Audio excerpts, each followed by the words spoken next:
31 जुलाई 2024 अभी बीत चुकी है। होप सो आप सभी लोगों ने जिसको जो आईटीआर एप्लीकेबल होगा वो फाइल किया होगा।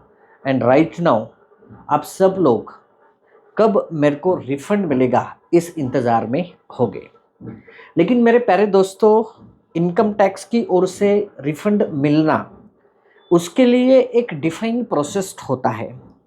वो डिफाइन प्रोसेस जब तक कंप्लीट नहीं होता तब तक आपको रिफंड नहीं मिलता है। चलिए तो जान लेते हैं कि ये डिफाइन प्रोसेस क्या है।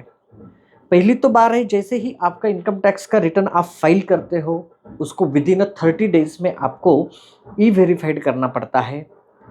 विद इन 30 डेज में जैसे ही आप ई वेरीफाइड करोगे, उसके बाद आपका जो भी आईटीआर फाइल्ड हुआ है उसको सीपीसी प्रोसेस करेगा। सीपीसी मतलब एक सेंट्रलाइज प्रोसेसिंग यूनिट है।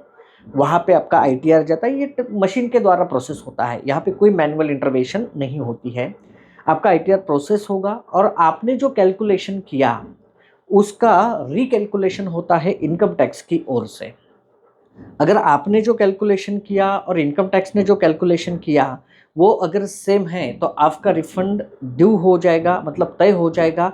और उसके बाद आपको इंटीमेशन 143(1) भेजी जाएगी और उसमें मेंशन किया जाएगा कि आपका कितना रिफंड है, और उसके बाद इनकम टैक्स आपका रिफंड इशू करेगा। लेकिन आपको लगता है कि भाई आपका जो रिफंड 143(1) इंटीमेशन में जो लिखा है वो गलत है।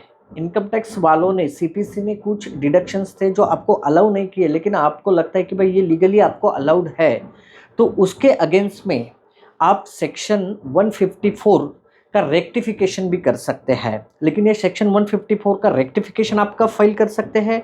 Only for mistake apparent on the record. अगर कुछ टेक्निकल मिस्टेक है और उसकी वजह से अगर आपका रिफंड आगे पीछे हो जाता है तो ही आपको 154 को जा सकते हैं। अन्यथा आपको 31 दिसंबर तक आपका रिटर्न रिवाइज करने का ऑप्शन भी अवेलेबल है। Thank you so much. मैं सीए गणेश निकम।